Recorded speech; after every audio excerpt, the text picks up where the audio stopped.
Number 10. Dragons. Dragons have been part of mythology for a while, but they've also been a part of Christian legends. St. George himself, apparently he slayed a dragon.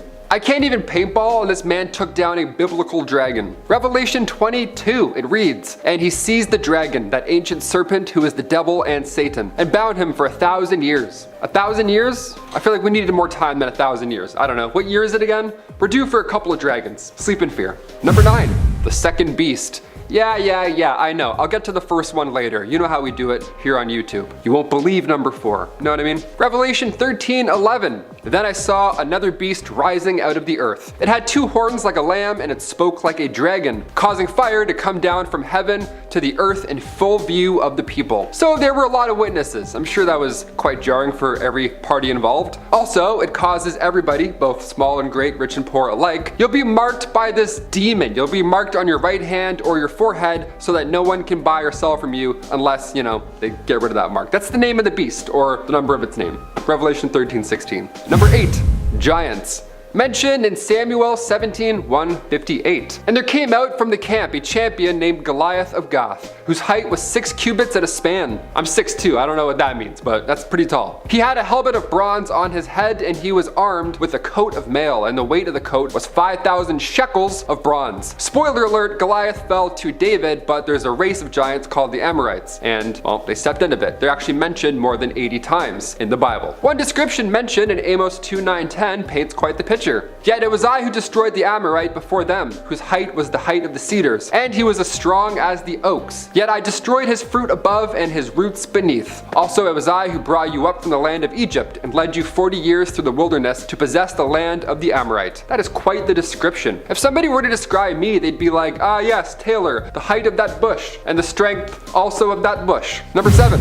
4 beasts of Daniel. 4 beasts, that's a lot of beasts. It's like a foreign one here. The first was like a lion, and it had eagle wings. Quote, "That as I watched, its wings were plucked off, and I was lifted up from the ground and made to stand on 2 feet like a human being. And a human mind was then given to it." Daniel 7:4. Yeah, that sounds like a pretty intimidating thing to see. These entities are described as a lion with eagle wings, and there's also a bear, there's also a leopard, and this 4th beast that's still a complete mystery. So there you go, fill in the blanks yourself. The bear has 3 ribs in its mouth also, between its teeth. It's very scary to look at. The leopard also has wings as well as 4 heads. So it's like 8 beasts in total. It's like 8, we got like 13 now. How many heads are we counting here? Heads or bodies? Like how are we counting them? The mysterious 4th beast is apparently full of horns, and it's got iron teeth and 10 horns protruding out from it. So it's full of horns, and it's got more horns. All the horns. The beast symbolizes the great 4 kingdoms, but the ribs and the teeth thing, that's gonna be in my head rent free. That's really scary. Number 6, the Nephilim. The Nephilim are demigods. They were described, of course, as being gigantic in size, and in Genesis 6:1-4, they're mentioned as such. When people began to multiply on the face of the ground, and daughters were born to them, the sons of God saw that they were fair, and they took wives for themselves of all that they had chose. Then the Lord said, "My spirit shall not abide in immortals forever, for they are flesh. Their days shall be 120 years. Again, awfully high, maybe 80s, that's okay with me. 120, I don't want to limp to my death. The Nephilim were on the earth in those days, and also afterwards, when the sons of God went into the daughters of humans, who bore children to them. So these sons of God, these fallen ones, many believe are not the greatest. They're fallen sons like Lucifer, that kind of thing, you know what I mean? Number 1333, there's a passage that says, "And there we saw the Nephilim, and we seemed to ourselves like grasshoppers, and so we seemed to them." Yeah, giants, we're grasshoppers, with Lucifer in the picture, no thanks. I've never felt smaller, if I'm being honest, or scared. Number 5.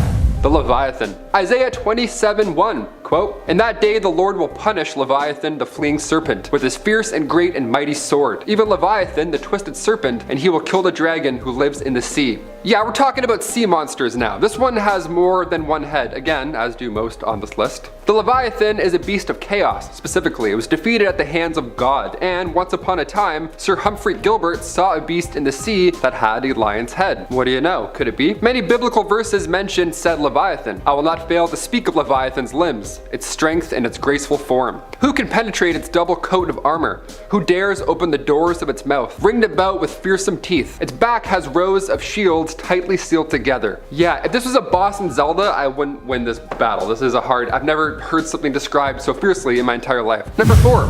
The first beast. Welcome. Told you we'd do it. Number 4. You won't believe it. Let's do it. We talked about the second beast, so, in Quentin Tarantino fashion, we gotta do the first one afterwards, get you caught up. The first one, literally, the first beast, is referred to in Revelation 13:1-2. And I stood upon the sands of the sea, and I saw a beast rise out of the sea, having 7 heads and 10 horns, and upon his horns 10 crowns, and upon his heads the name of blasphemy. And the beast which I saw was like unto a leopard, and his feet were as the feet of a bear, and his mouth as the mouth of a lion. And the dragon gave him his power, and his seat, and great authority. There's actually 2 of these monsters. This one has 7 heads and 10 horns. This beast was once a great king, but before it could rule, it was cast into perdition. There's many who believe that this first beast is a literal antichrist. Number 3.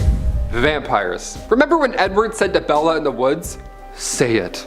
And then she's like, "Vampire." That and Robin Williams' Jack, both really emotional on the soul. Well, it turns out vampires were real. Vampires were mentioned in around 50 verses from the Bible. Now, of course, this is an ongoing argument because, well, obviously we want to know if they're real, but the verse goes as such. There are those whose teeth are swords, whose fangs are knives, and they're to devour the poor from the earth, the needy from among mankind. Now, many believe, of course, it's not actual capes floating and turning into a bat vampire, and rather just the wealth of the people that's being devoured, But I don't know. Sea monsters, locusts, multiple heads with multiple horns. I don't know. It sounds like vampires would be the least of our concerns. Number 2. Plagues. We grew up studying medieval plagues, but did we ever imagine that we'd live through one like we did the past few years? Who could have predicted any of that? Why, the Bible. Of course, it was there all along. That's why we're here, right? Does it hold any clues to our impending doom? Has it been right before? Revelation 6 and Matthew 24 both foresee this pandemic hitting before the return of one Jesus Christ. So, I don't know. Maybe there's a silver lining. And he's got an excellent beard. He's due to arrive any minute now. And finally, number 1. Locusts. We saw these in 2016, just floating about. God, that was terrifying. This is Revelation 9:3-10. The Bible is home to some strange events, otherwise, terrifying. And then from the smoke came locusts on the earth, and they were given power like the power of scorpions of the earth. They were allowed to torment them for 5 months, but not to kill them. And their torment was like the torment of a scorpion when it stings someone. In appearance, the locusts were like horses prepared for battle. On their heads were what looked like crowns of gold, and their faces were like human faces. Well, that's terrifying. That's a scary, scary passage. I'm not coming for your beliefs in any way, shape, or form in this entire video, but that is jarring to imagine. Don't sin or you'll get locusts with human faces sent to fly your way. Awesome. Among the 10 plagues in the Bible, this one sounds like it's perhaps the worst because, well, I don't like bugs. 5 months of torment caused by pit locusts. This could happen. I'm not trying to alarm anybody, but back in 2016, locusts covered over 270,000 square miles in Russia. Just out of nowhere, just hundreds of thousands of locusts. Now, none of them had human faces, but it still sucked nonetheless. Number 10, locusts. Here is the first and probably most obvious, and to me, probably one of the most horrifying. The Bible makes references to locusts in Revelation 9, and they are referred to as the pit locusts. They are one of 6 disasters that are set to come in the book of Revelation, said that they are not given permission to kill, but exist for the sole purpose of tormenting people. Sounds a bit like my sister. Here's how they are described. Then from the smoke came locusts on the earth, and they were given power like the power of scorpions of the earth. In appearance, the locusts were like horses prepared for battle. On their heads were what looked like crowns of gold. Their faces were like human faces. As we know, locusts are all over the place on earth, being a species of short-horned grasshopper.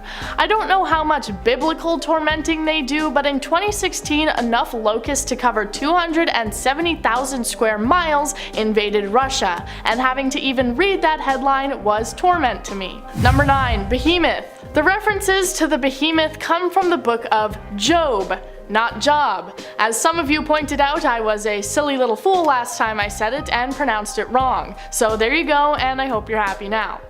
Now here is how the behemoth creature is described.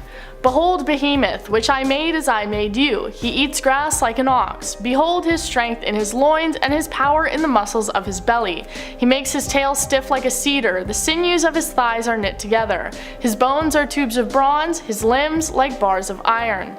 Many people believe that the behemoth is actually just an exaggeration of a hippopotamus. And if you know anything about hippos, you know that they're downright terrifying, and you definitely do not want one for Christmas. Hippos are known as the deadliest land mammal on the planet and are responsible for about 500 deaths in Africa each year. They also have the strongest bite force of all land animals and have been known to take on full packs of lions. Number 8. Unicorns. Okay, don't click off just yet. Yes, I know unicorns probably don't actually exist, but this is similar to the behemoth for the fact that people think the description of the unicorn was actually a different real-world creature. So here's how they were described in Deuteronomy.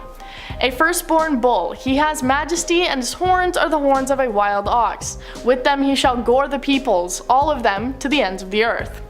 Because of the description of having one horn, many people believe that this was actually referencing a rhinoceros. Like the hippo, they are a real-world creature that is pretty damn terrifying. Because of their poor vision, rhinos can often be incredibly unpredictable, charging after things if they are unable to identify whether or not they are a threat. A large full-grown rhino can weigh up to 3,000 pounds and are capable of flipping over a fully loaded vehicle. So if you're ever on a safari, you may want to keep an eye out for these modern day unicorns. Number 7. Snakes. Snakes are referenced many times in the Bible. One creature that was believed to be a reference to a poisonous viper is the cockatrice. They are said to live in a hole in the ground and can kill a man or animal with only one bite. They are described as possessing the most deadly powers, plants withering at its touch, and men and animals dying poisoned by its look. While you may not immediately think of a snake as a horrifying creature, maybe you or someone you know keeps one as a pet, there are some pretty terrifying snakes out there across the world. The saw-scaled viper is said by scientists to be the deadliest snake of all, apparently being responsible for more deaths than all other snake species combined. One of the largest snakes in the world is the green anaconda, which can grow to around 30 feet long. They eat around 40 pounds of food a day and are one of the only snake species capable of consuming a human. Number 6. Leviathan. The Leviathan is one of the main scary creatures described in the Bible, thought by many to be Satan taking on another form. Here's how he is described. In that day the Lord will take his sharp, great, and mighty sword and bring judgment on Leviathan the fleeing serpent, Leviathan the coiling serpent, and he will slay the dragon of the sea. Like the behemoth, he is said to be slain by the Lord. While some people think that the Leviathan is some sort of mythical sea monster, other people believe that this was a description of a massive crocodile. Fossil evidence of the largest crocodile ever showed the creature to be 40 feet long and weighing 17,000 pounds, but those prehistoric crocs obviously don't still exist today. The largest crocodile recorded in recent history was named Lolong and lived in the Philippines, measuring 20 feet long and weighing over 2,000 pounds. Crocodiles also have the strongest bite of any animal in the world, applying over 5,000 pounds of pressure. Number 5. Werewolves. Alright, here's the part of the list where we move out of science and get into the more speculative and paranormal, because right now I'm going to convince you that werewolves were both in the Bible and still exist today. So here we go. In the book of Daniel, we see God cursing a man into becoming an animal, sending him to live with the beasts in the field until he learns his lesson. Werewolves have also been mentioned in other texts before the beginning of Christianity, the past nation of Scythia believing that there were people who turned into wolves at every full moon. Okay, now let me get into this bizarre and wacky conspiracy theory that I just love. Werewolves exist today because the royal family are werewolves. The next 4 people in line for the throne were all born under a full or new moon, and their royal blood is actually werewolf blood. Queen Elizabeth herself is not a werewolf, but is a werewolf of them and doesn't want Charles to take the throne and start a new era of werewolf domination, and that's why she's hanging on for so long.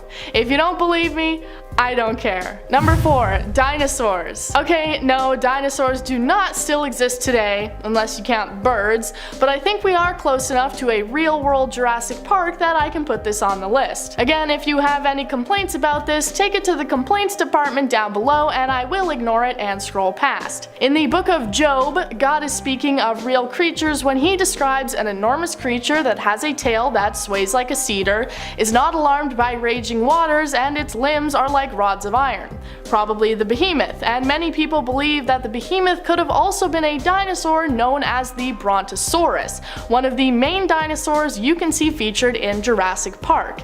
It is also described as ranking first among God's creations, and since the dinos were here long before us, it would make sense that a dino is what this passage is in reference to. And while Brontosauruses were herbivores and overall not that threatening to human life, dinosaurs were still massive and are pretty terrifying to look at, even just in museums. Number 3. Aliens. Alright, we finally made it to my obligatory aliens are totally real entry. And you're probably wondering, I don't remember aliens being in the Bible. Well, they were. And no, I am not crazy. Yet. One species that is mentioned in the Bible is the Nephilim, born from angels mating with human women. God was not a huge fan of this and wiped them out in a flood and subsequent wars. The Nephilim are sometimes described as falling from the sky, and it's led to some, totally sane, people believing that the Nephilim were actually descriptions of aliens. There is tons of believable evidence out there surrounding the existence of aliens, especially coming from the release of the Pentagon's UAV reports. If you haven't seen my other video on that, then you should go watch it because I honestly really enjoyed making it. I also don't think you need government evidence to believe that aliens are out there. The universe is infinite, and you just have to believe that there is at least one other planet out there capable of sustaining life forms. It just makes sense. I am not crazy. Aliens are real. Number 2. Vampires. Now you are going to think I'm totally crazy because I'm now going to tell you that not just aliens and werewolves were in the Bible, but yes, vampires as well. One of the main references to what people believe to be a description of vampires is this passage. There are those whose teeth are swords, whose fangs are knives, to devour the poor from off the earth, the needy from among mankind. While some people believe this is just colorful imagery for being greedy, there is reference to vampires all the way back in ancient Egypt. So while they don't use the word vampire, it's just because they didn't have that word yet. Now let me tell you why vampires definitely exist and are out there right now. The royal family has vampires. Yes, Prince Charles is apparently not just an evil werewolf overlord, but also a vampire. Prince Charles has a fascination with Transylvania, and while promoting a television show in 2011, he revealed that he is actually related to Vlad the Impaler, the inspiration for Dracula. So yes, vampires are real, and they are in the royal family, that is a fact. Number 1. Demons. Alright, now here's one that some of you are more likely to believe. Obviously, alongside angels, demons are a huge presence within the Bible. They are usually said to be fallen angels that can usually be found hanging out in hell with their good pal Satan. Many people believe that these demons are real and they can be found interfering with human life.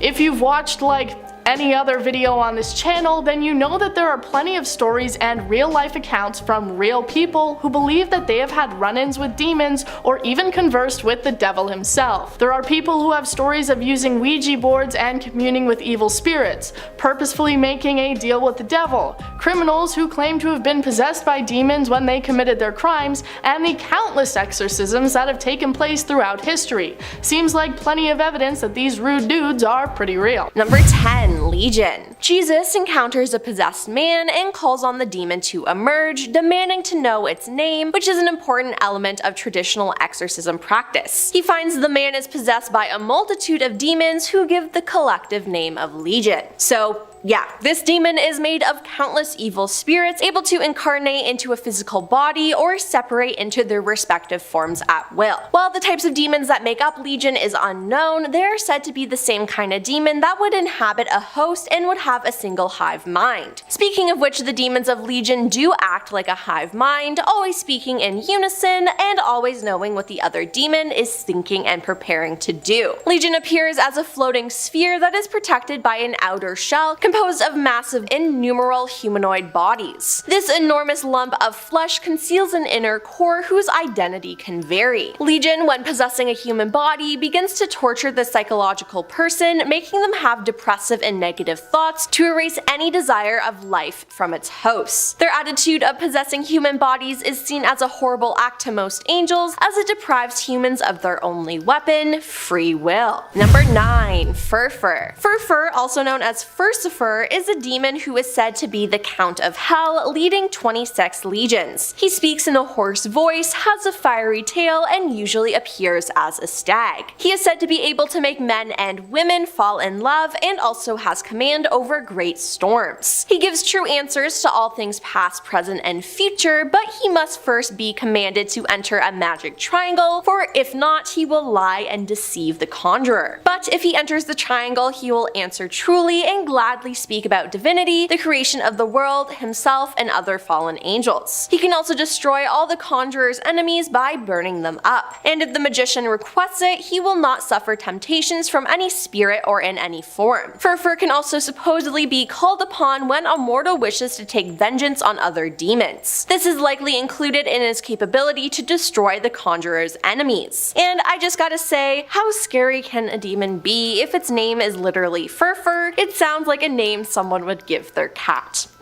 Number 8. Beelzebub. Beelzebub is a former Seraphian turned into high-ranking demon who is considered one of the 7 princes of hell and oversees the Order of the Fly. In Catholic demonology, he is sometimes considered to be one of the first 3 angels to fall from heaven, along with Lucifer and Leviathan. He is also often confused with Satan, and the 2 names can be interchanged. However, strictly speaking, they are 2 separate entities. Beelzebub is the chief lieutenant of Lucifer and is one of the most loyal. He is commonly described as placed high in the hierarchy of hell and is seen as being associated with envy. He is also the prince of false gods, and flies play a large focus in imagery detailing him. The malignant spirit can even take the form of flies, according to some. I mean, ever heard of Lord of the Flies? Yup, that's him. Number 7. Mammon. Mammon in the New Testament of the Bible is commonly thought to mean money, material wealth, or an entity that promises wealth and is associated with the greedy pursuit of gain. After the rebellion in heaven, Mammon was banished to hell, where he is the one who finds underground precious metals that his demonic companions used to build their capital city, Pandemonium, by Lucifer's order. Mammon counsels the devils to be happy with what they've got and to create a home for themselves in hell. He is one of the 7 princes of hell, each representing the 7 deadly sins. Mammon represents greed and is known as the treasurer of hell, and was said to have had dealings with the Greek deity Zeus. It is thought that when you make a deal with the devil for wealth and fame, you are making it with Mammon. Number 6.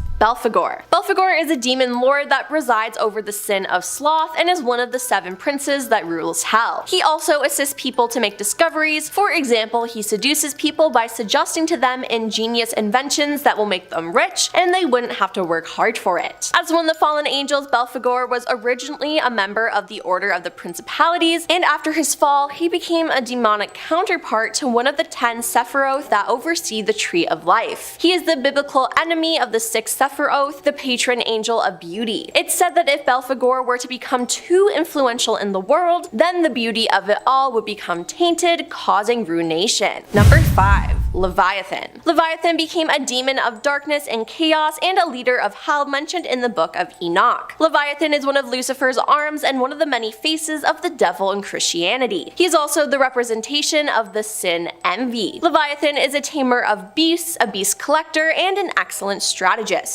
He has the power to summon hellish whales that are natural inhabitants of hell and use them in battle. Leviathan appears as a huge sea beast, a very powerful species of a sea serpent dragon. This form is so colossal that it's said to be capable of frightening the bravest of men and is capable of swallowing fishing boats and even ships. Its scales are several small teeth throughout its body, similar to a shark's body. Now, in his human form, Leviathan appears as a handsome young man in his late teens. Although the appearance is similar to a human, he has fish gills on his neck and his ears are pointed. He also has a small shark-like teeth that are hidden under a thin layer of skin in his mouth. Like his name suggests, he is a very jealous person, with Lucifer often being the target though. It should be noted that Leviathan's jealousy isn't limited to only him, so you should watch out. Number 4. Lucifer. Lucifer was one of the most beautiful and indescribable beings created by God, with his wisdom and beauty being described as perfect. However, despite being considered a perfect, beautiful, and glorious being by countless angels, Lucifer was extremely proud and rebelled against his father after refusing to bow down to Adam and Eve. Therefore, Lucifer is known as the first sinner, the devil, and the adversary. Now, Lucifer didn't create any angels, only God had that power, but Lucifer did trick some of them into rebelling against God and becoming his followers, claiming that he was more powerful than God and would take God's place as the ruler of the universe. They believed him, and since then Lucifer has used them to do his will. He's known for the deadly sin of pride, and he used his pride to persuade them. I will ascend to heaven, I will raise my throne above the stars of God, I will make myself like the Most High. Isaiah 14. Lucifer also sends the worst people up to earth to wreak havoc and terrorize everyone, as well as tries to tempt non-sinners to the dark side, so be safe. Number 3. Abaddon. Abaddon is considered the ruler of all demons in the 7th layer of hell, violence, and also the commander of the locusts of Abaddon. Now, what are the locusts? Well, they're scorpion-tailed warhorses that have a man's face with lion's teeth. They are commanded to torment anyone for 5 months who does not have the seal of God on their forehead by using their scorpion-like tails. So, yeah. He rules them. He has eyes as black as night and a huge mouth with many sharp teeth like those of a great white shark. In addition, he wears black armor and his wings have even turned dark. Abaddon is sometimes referred or foreshadowed as death, as they both are neutral entities of two opposing forces. He is also considered both an angel and demon, with neutral and at times lawful agents of both heaven and hell. It is unknown where his allegiance lies. He's often bringing judgment upon people in the name of God, implying that he works for the Almighty. That being said, Abaddon has also caused events that God would never have wanted to happen, let alone the fact that Abaddon helped Lucifer during the war in heaven. Seems like he liked to play both sides. It's also said during Judgment Day he will gather the souls of the damned and carry them down to the place of God's final judgment. Number 2. Asmodeus. Asmodeus is a demon who personifies and represents lust, the sexual sin related to adultery. He is the demon who exists as the arch-rival of the angel of chastity, Gabriel. Asmodeus is also referred to as one of the 7 princes of hell and represents one of the 7 deadly sins, being lust. Asmodeus is a demon of lust and is therefore responsible for twisting people's sexual desires. It is said that people who fall to Asmodeus' ways will be sentenced to an eternity in the 2nd level of hell. He is also a demon of lechery, jealousy, anger, and revenge. In hell, Asmodeus looks human, however he has stark black eyes and 2 rows of shark teeth sticking out of his mouth. In this form, Asmodeus has no hair on his head, but has a muscular appearance from the waist up and 2 bat wings protruding from his back. From the waist down, he has what looks like kangaroo legs and a long dragon's tail. His horrible appearance is capable of causing fear and repudiation in humans who fall into hell, and that's the demon's intention. And coming up at number 1 is Satan. Satan is a prominent demon in the hierarchy of hell. He is known for bringing evil and temptation, and is known as the deceiver who leads humanity astray. Satan is even able to take control of the life of a person in the stead of God, though only to an extent to what God allows. Satan would appear to those who are sinful, playing into their hearts and towing them into despair. He may either be depicted as a rebel to the will of God, or as one who tempts mankind to commit sin to show God that mankind can easily be led astray from him. He is described as the ruler of the demons and the god of this age. In Revelation, Satan appears as a great red dragon who is ultimately banished from heaven by Michael the archangel. Satan is mostly known as the devil, and although the book of Genesis does not mention him, he is often identified with the serpent in the Garden of Eden. Satan is also said to be associated with one of the 7 deadly sins, being wrath, and is one of the 7 princes of hell. In our number 10 spot, we have the table throwing demon. Okay, here's some crazy footage for you of a possible real life demon. I mean, heck, the Bible has warned us that demons are tricky and they play with us and influence us and make us feel fear. Well, that is seemingly exactly what happens in the video I'm about to show you. Here we have a woman who is sitting in what looks like a banquet hall, and she's on her cell phone when she hears a chair move. She turns around and sees nothing, but then the chair beside her moves and she freaks out and falls on the floor. Then a bunch of chairs and tables begin to move, and you see her get so frightened that she tries to stand up and then she falls on the floor again. She could have fainted too, it's kind of unclear. The footage is so wild, and it's so clear that this woman isn't an actress and that this isn't edited footage. It's too natural, and I mean, if she is, then man, she deserves an Oscar. If you're liking this video, don't forget to give it a like, as it will really help us out. In our number 9 spot, we have Satan. Well, duh, if there was going to be one demon on this list that we all know about, obviously it was going to be Satan himself. himself. Satan was once a guardian cherub, but God found wickedness within him, or so is said in Ezekiel 28:12-15. Luke has also mentioned that Jesus saw Satan fall from heaven like a lightning bolt, and that is how he gained the name of fallen angel. Something that I didn't know until this video though is that apparently Satan does not rule over hell, but is punished and just imprisoned with the other souls in hell. That's interesting. From my understanding, Satan is the king and creator of demons, and these demons have influence and infiltrate society and cause sadness and havoc. So basically, we're living amongst many demons these days. Everywhere you look, everything you hear or read, there's some kind of messaging that hits an emotional chord that makes you feel understood. But then you'll hear something else that is a conflicting perspective, and you also feel understood from that. And the result is that you're left confused, and you feel pulled in many directions, and you will feel vulnerable, and that's when it will be easy to control you. Beware of the influential demons like Satan. In our number 8 spot, we have the shapeshifters. Guys, I'm a little shocked that the Bible subtly points to shapeshifters. I guess I just assumed that this was a modern day conspiracy theory fueled by the Marvel movies, but no, there is evidence to suggest that shapeshifters have been around and spoken about since before the Bible. Mark said, after these things, he appeared in another form to 2 of them as they were walking into the country. He appeared in another form to 2 of them as they were walking into the country. That's it, they exist. I'm a believer. Also, what's the consensus? Should we just now conclude that Obama's security guard is indeed a shapeshifter? I feel like yes. Who's a believer? Let me know in the comment section below. In our number 7 spot, we have the chair moving demon. Okay, this could be just a ghost or a demon. I mean, who knows? In this clip, you see a girl in perhaps a classroom or a common area as there are computers and lounge chairs, and she seems to be looking at something when suddenly she runs out of the room.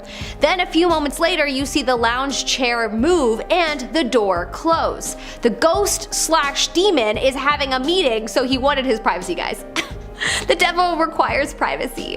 Okay, but seriously, what is this? How is this footage not more mainstream? I'm scared. I hope somebody called a priest after witnessing this footage. This place definitely needs to be cleansed. In fact, we should get the priests of the world to just cleanse the world. We may just need a general world cleansing because clearly the demons are among us judging by this video. I'm scared. I want my mom. In our number 6 spot, we have the reptile people. Okay guys, we know that there are many references to reptiles in the Bible. I mean, if you don't, then I'm here to tell you that indeed there are. In fact, the Bible starts with Adam and Eve is persuaded by the snake to eat the forbidden fruit. So the stories really begin right away. But there have been evidence of people believing in the reptile people for many centuries, even dating back to ancient Mesopotamia, where they created an artifact called the Ubaid lizard man, which has made people believe that it is possible that they worshipped lizard people, the reptiles. In Revelation 12:9, it is said, quote, "And the great dragon was thrown down, that ancient serpent, who is called the devil and Satan, the deceiver of the whole world. He was thrown down to the earth, and his angels were thrown down with him." The serpent was thrown down to earth, eh? Sounds a lot like a reptile person confirmation to me.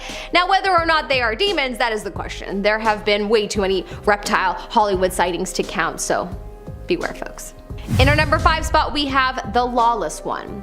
In the Bible, 2 Thessalonians 2:9, I might have pronounced that wrong, sorry, it's been a while since I've been to church. Thessalonians 2:9, we are warned about the lawless one who is doing the work of Satan, aka a demon. The coming of the lawless one is by the activity of Satan with all power and false signs and wonders.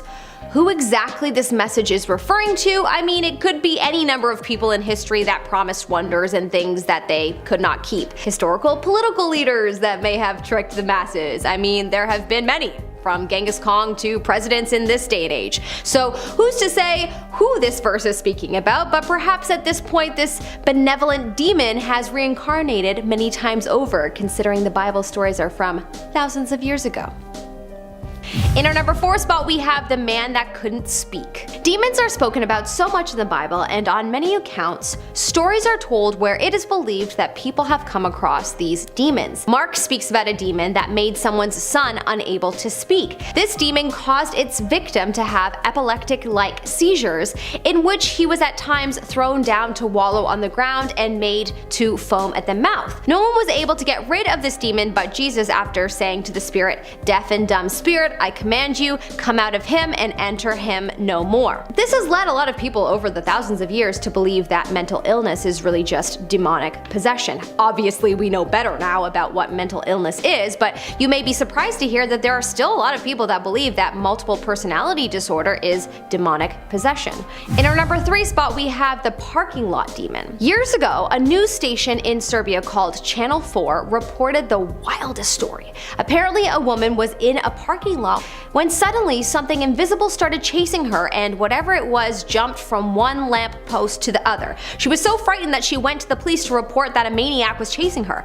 The police took a look at the footage and couldn't believe what they saw. It looked to be a transparent human running back and forth. Some believe it to be someone from another universe glitching into ours, but the woman swears that it was chasing her, so some believe that it was a demon. It's so crazy to see, and I read that the Bible warned us about a spirit called Abaddon, whom is the leader of the demons, and honestly, this could very well be proof of one of the Abaddon demons, as this woman was definitely terrorized by something. In our number 2 spot, we have the demon selfie. This is a picture of a demon and a boy, and it's crazy to see.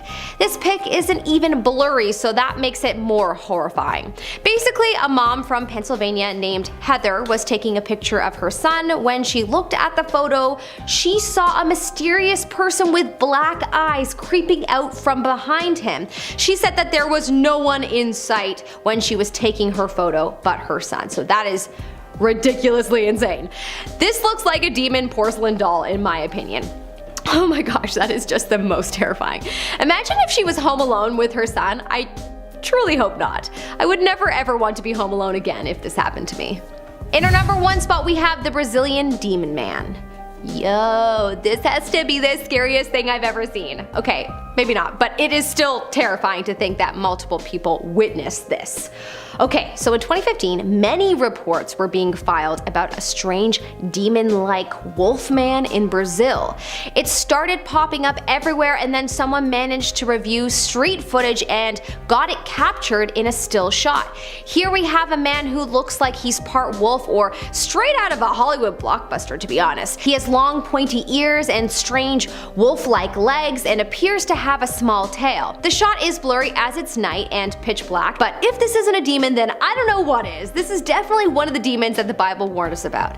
Hey Brazilians, beware. Starting off in our number 10 spot, we have the 4 horsemen of the apocalypse. These 4 entities are described as part of the prophecy by John in the book of Revelations. Many people take their story to mean that these horsemen are those who will bring the apocalypse and that they will be the harbingers of the last judgment. It is said that pestilence or plague will ride in on a white horse, war on a red horse, famine on a black horse, and death on a pale horse. The story in the Bible speaks of how a quarter of the earth's population would be killed by a combination of all of the horsemen. All in all, while these horsemen definitely have creepy descriptions, nothing is as creepy as the thought of them bringing the apocalypse with them. In our number 9 spot today, we have Gabriel. So in many of the texts, angels are like the messengers of God, but they also have their own powers and abilities that they can use as they see fit. In one particular story, Archangel Gabriel is sent to announce the birth of John the Baptist to Zechariah, but when Gabriel does this, he gets a less than enthusiastic response from Zechariah. In fact, this response was one of protest, and Gabriel simply did not like that. He said, quote, "I am Gabriel, I stand in the presence of God, and I have been sent to speak to you and to bring you this good news. But now, because you did not believe my words, you will become mute, unable to speak, until the day these things occur." Yeah, he just made the guy unable to speak for the next little bit until the time came that the baby arrived. Gabriel really wasn't messing around on this one. In our number 8 spot today, we have the Watchers. Honestly, Taylor and I just watched a horror movie the other night that was called Watcher, and it was really good but really creepy, but today we are not talking about a wild thriller experience, and instead we are talking about the Watchers that are angels described in the book of Daniel. Basically, the Watchers were sent down to Earth to watch over humans, which, like,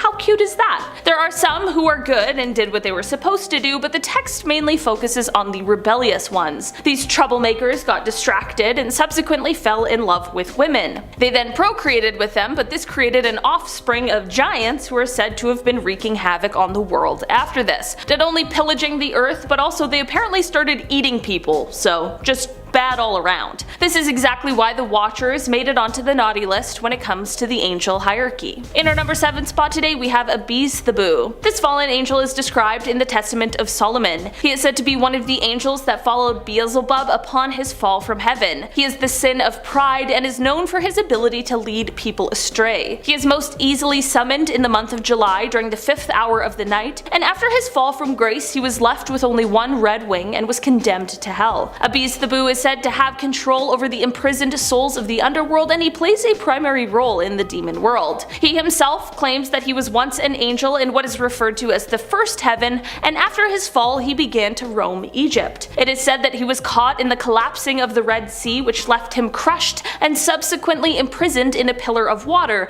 but despite this seal, Beelzebub claimed that, quote, when he is ready, then he will come in triumph. In our number 6 spot today we have Uriel. So remember how I talked about the Watchers coming down and then they procreated with humans and thus the giants were born? Well, of course, people didn't like this at the time, and Archangel Uriel was one of the most strongly opposed to this entire ordeal. This led him to speak up about his thoughts and feelings regarding the whole thing, and it also caused for him to come up with quite a gruesome solution. The text says, quote, here shall stand the angels who have connected themselves with women, and their spirits assuming many different forms are defiling mankind, and shall lead them astray into sacrificing to demons as God. Here shall they stand till the day of the great judgment, in which they shall be judged till they are made an end of. And the women also of the angels who went astray shall become sirens. Basically, Uriel flooded the earth in order to get rid of the giants and, quote, cleanse the earth, and he sent all of the women who had these giant babies to be sirens.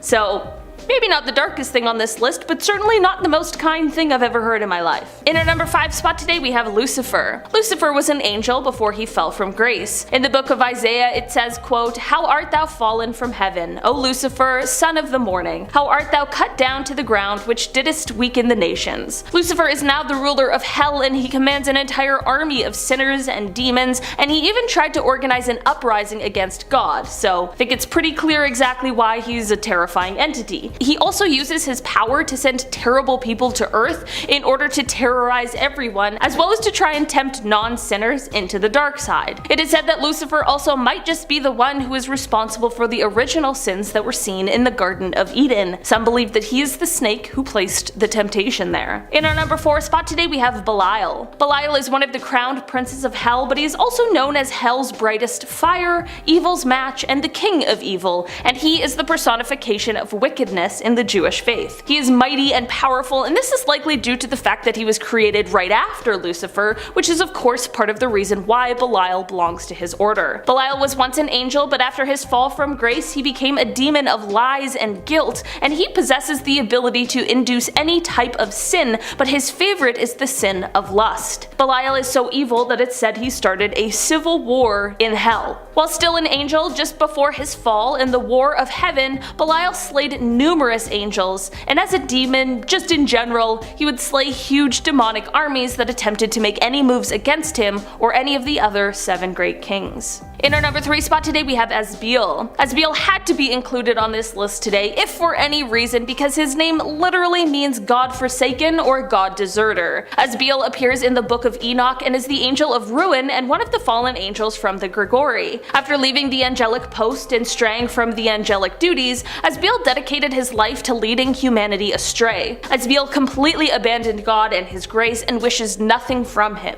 Asbiel believes that God is basically just another common celestial who has hoarded all of his power at the expense of the rest of creation. During and after his fall, Asbiel questioned why God wouldn't just completely remove any evil and malice in the hearts of his creations, and this led to him believing that God was a tyrant who only cared about worship and praise. In our number 2 spot today we have Azrael. Azrael appears in many religions in our world and is often referenced as being the angel of death. His job is to watch over those who are dying and separate the soul from the body, and he receives the spirit of the dead. Rather than being death personified, he is more thought of as being the servant to the will of God. He is, however, referred to as the embodiment of evil. Not that he is evil himself, but just the embodiment of it. He is said to have 4 faces and 4,000 wings, and his whole body is covered in eyes and tongues, which directly correlates to how many people there are on Earth. Like, imagine being visited by an angel that looks like that, and then knowing that seeing him probably means you're about to die. Just not a good situation in general. It is said that Azrael will be the last to die, and he is constantly recording and erasing the names of men at birth and death.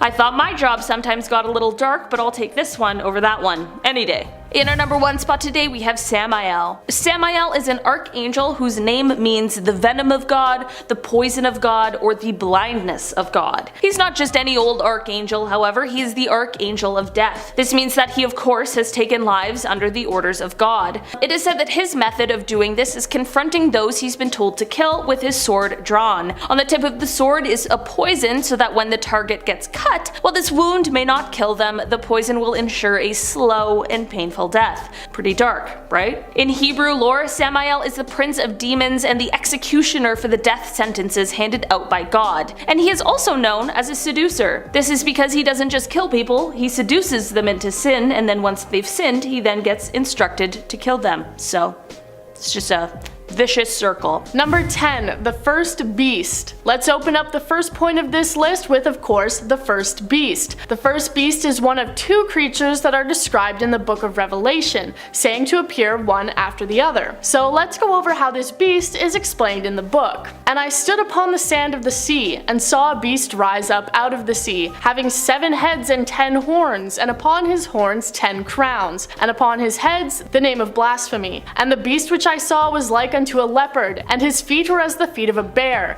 and his mouth as the mouth of a lion. And the dragon gave him his power and his seat and great authority. So yeah, pretty damn crazy. Each head is supposed to represent a king, hence the crowns, thought to maybe be a representation of Roman emperors. And the first beast was said to be a king itself, but it was cast into perdition before it ever had a chance to rule. Number 9, the second beast. Now, second on this list, we're obviously going to move on to the second beast, which arrives after the first, of course. This one doesn't get a description as long and detailed as the first, but is described as follows. Then I saw another beast rising out of the earth. It had 2 horns like a lamb, and it spoke like a dragon. It's also said to have incredible powers, and it performed great signs, even causing fire to come down from heaven to the earth in full view of the people. It's most known, however, for its creation of the mark of the beast. This is a sign that is used to identify people who follow the beast of the sea, usually seen as the Antichrist. So the second beast would mark humans with this symbol and direct them to follow after the first beast, and for this it is also described as being the false prophet, the 2 said to have been sent by Satan to take control and deceive people. Number 8, pit locusts. This next creature is not one single creature, but is instead a terrifying prediction for those of us who aren't fans of creepy crawlies. The Bible describes 10 different plagues,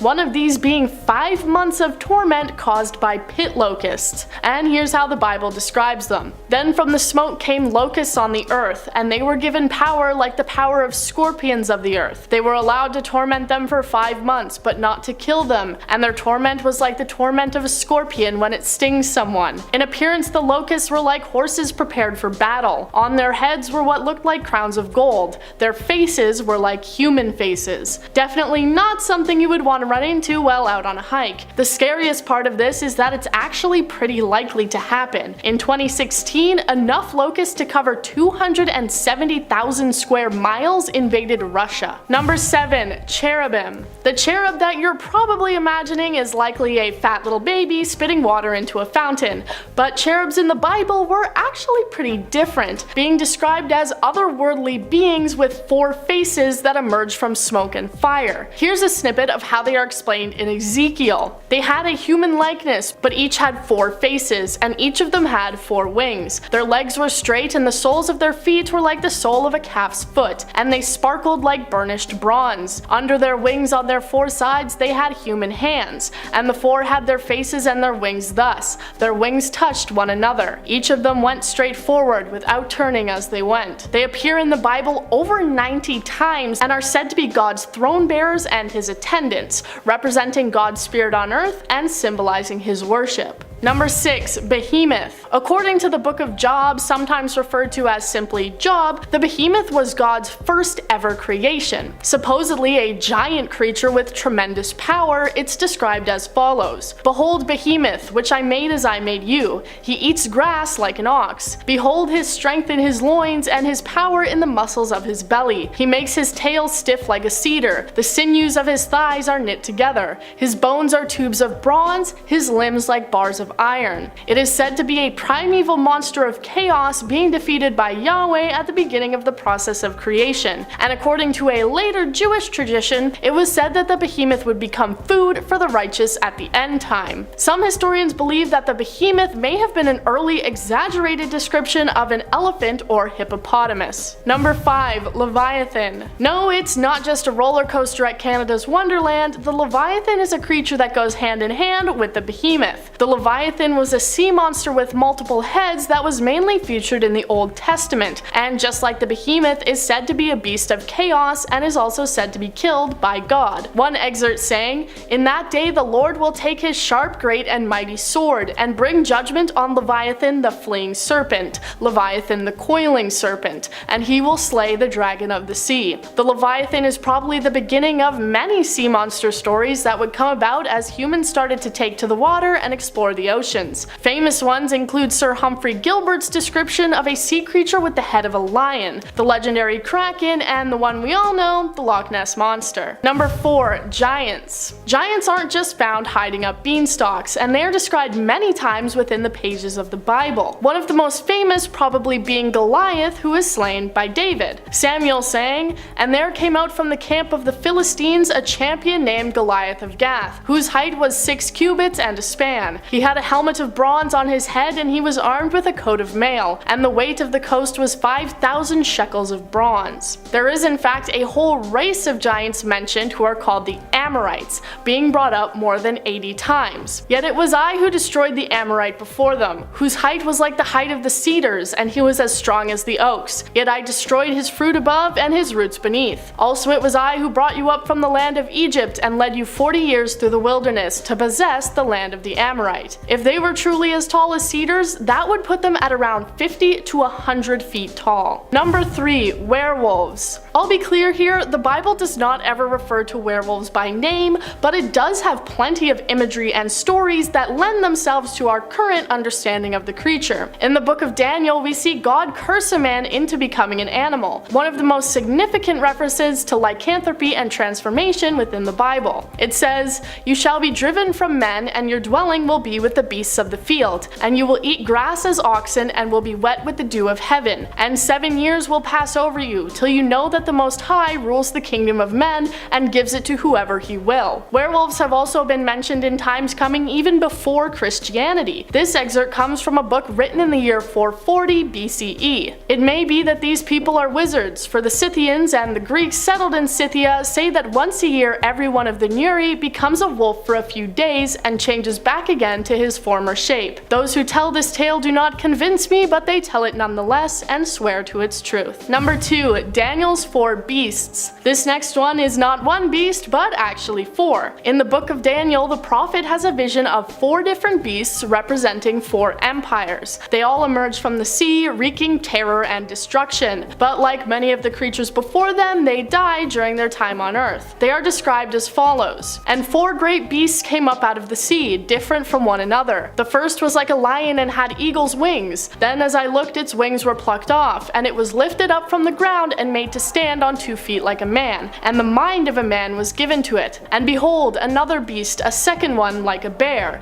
It was raised up on one side. It had 3 ribs in its mouth between its teeth, and it was told, 'Arise, devour much flesh.' And devour flesh they certainly did. The 4th beast is said to be the one that would devour the entire earth." Number 1. Unicorns. You probably don't think of unicorns as anything scary, just some fantastical horse with a horn on its head. But unicorns in the Bible are actually pretty terrifying. Similarly to werewolves, the unicorn isn't actually called by that name in the Bible, but the description has led most people to believe that that's what it is, and future translations do include the word unicorn. The quote goes as follows: "It's said to have the body of a bull and a single horn that is similar to an ox. Deuteronomy saying, a firstborn bull he has majesty, and his horns are the horns of a wild ox. With them he shall gore the peoples, all of them, to the ends of the earth. They are the 10,000s of Ephraim, and they are the thousands of Manasseh." So yeah, these guys were actually pretty mean. Their horn is not used for spreading the magic of friendship, but instead used for killing people. Number 10, the cherubim. I've talked about cherubim in a previous video, and I just have to bring them up again.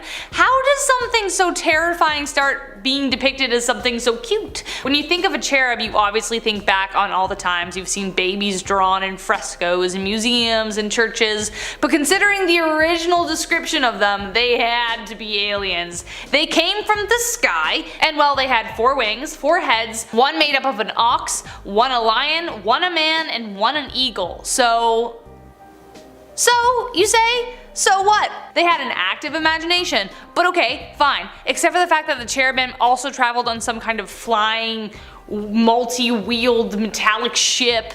And did I mention they came from the sky? So, need I say more? Number 9, Jacob's ladder. The Bible survives off of continued attempts at interpretation, and the story of Jacob's ladder is no exception. The tale goes that Jacob was on his way to Haran and had stopped for a rest. While he slept, he had a pretty trippy dream. He dreamt that angels were ascending and descending upon a stairway to heaven that was resting on the earth. Jacob saw the Lord in the heavens above the ladder, and the Lord told him to go in every direction spreading the word. Which kind of sounds like a ladder from a spaceship touched down and the aliens were like, hey, tell people so we can, I don't know, have dinner or something. Like, we might be able to have a last supper before we leave.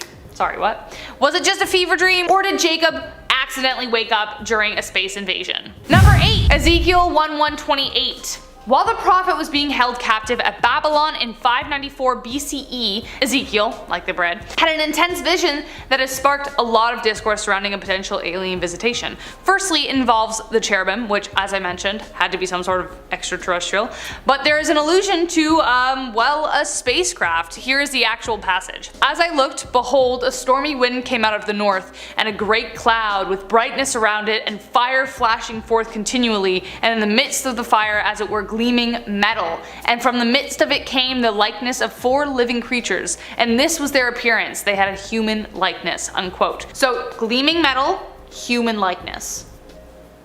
Everyone's thinking it, I'm just saying it. Aliens. Also, if you're gonna give me hate in the comments for, like, I don't know, blasphemy, you clicked on this video, you knew what it was gonna be about. Just saying. Number 7, the ascension of Elijah.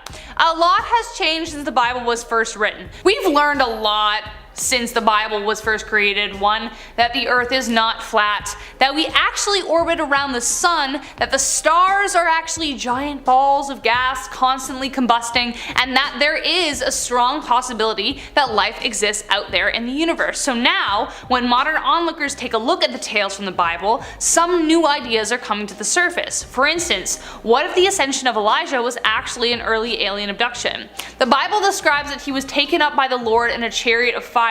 The chariot of fire is the main point we are focusing on here. Given how many modern UFO sightings talk about bright lights moving in the sky, could this chariot have been a UFO? An unknown, glowing, flying object that must have boggled the minds of us muggles on the ground?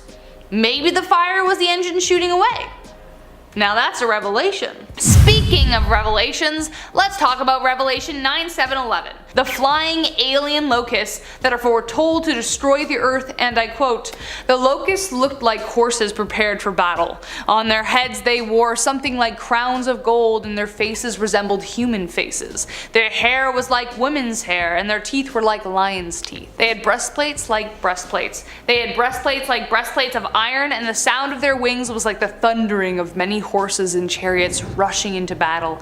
They had tails with stingers like scorpions, and in their tails they had the power to torment people for 5 months." Unquote. flying alien horse locusts? Some theorists say that this particular passage describes war machines of the future, that perhaps whoever visited them had armored planes that could only be compared to what people then already knew. Number 5. The flying scroll. Here we have yet another potentially misinterpreted image. I wonder if the ancients played the same game we play with clouds.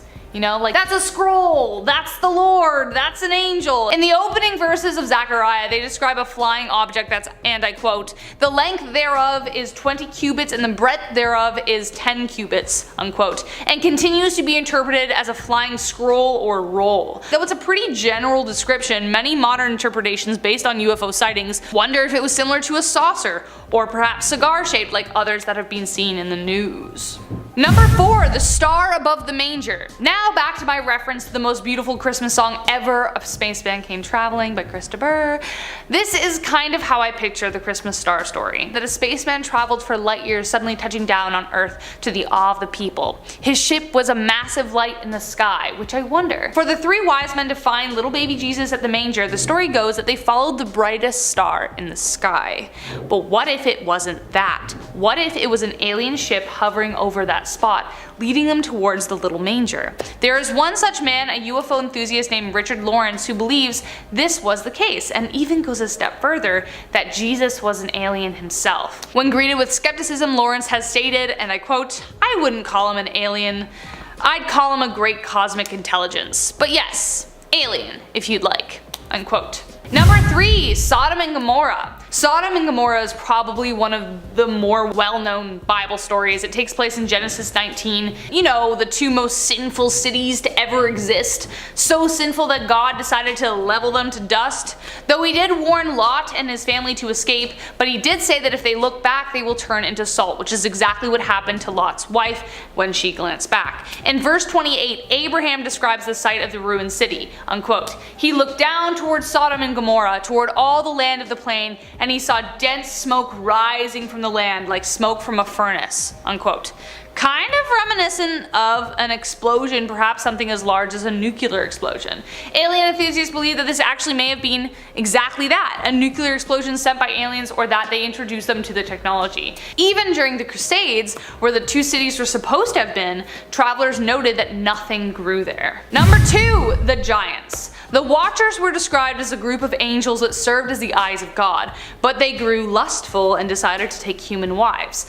One of the verses in Genesis 6 describes this, quote, "When man began to multiply on the surface of the land and daughters were born to them, the sons of God saw that the daughters of man were attractive, and they took as their wives any they chose," unquote.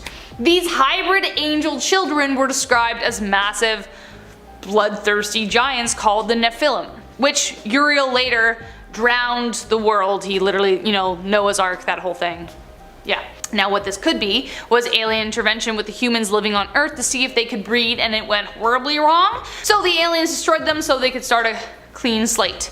Whether you believe it or not, it is a theory ancient astronaut theorists cite when trying to prove aliens interacted with humans. And last but not least, the archives. The Bible that is in circulation today is one of many copies and interpretations. It is morphed between, put things in, taken things out over thousands of years.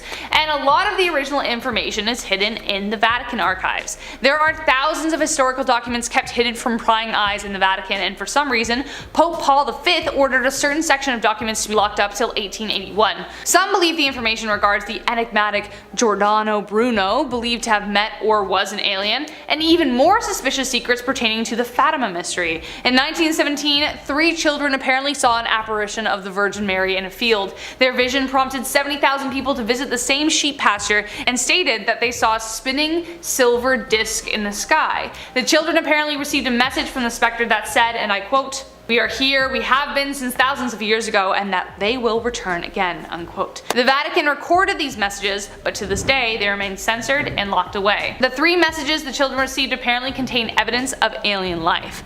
If they are so afraid of those messages getting out, does it mean whatever they said could change what we know of the scripture? Who knows?